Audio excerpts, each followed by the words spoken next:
na bagay ito sa mga student na nagbo-boarding house. Itong ating multi-cooker. Ayan siya.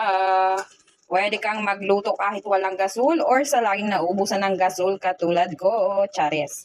Ayan, meron na siyang kasamang stainless steel na, ayan, pwede kayo dito magpakulo. Ayan, pwede nyo siyang ilagay dyan at magpakulo kayo ng siomay or siopaw. Ayan, isabay nyo na dyan. Ayan, for the go tayo dyan mga mi, o, diba?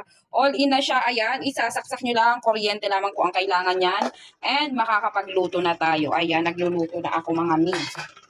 And napakagaan lang, napakabilis lamang pong linisan ito after mong magluto. Dahil, ayan, pagkatapos mo siyang sabunan, pwede mo nang punasan and then itaob mo na. Ayan, o, diba? Marami-rami na rin ang laman niya mga mimasor ko.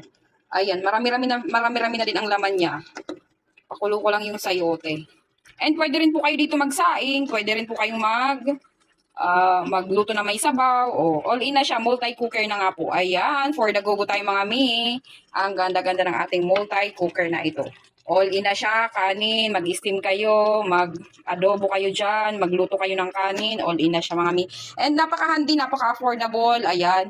Portable pa. O, diba? Kahit saan pwede kayo magluto. Basta merong outlet na kukunan ng kuryente. Ayan. Go, go, go. Saktong-sakto to sa mga nagbo-boarding house talaga mga mimasor ko. Napaka-helpful nito.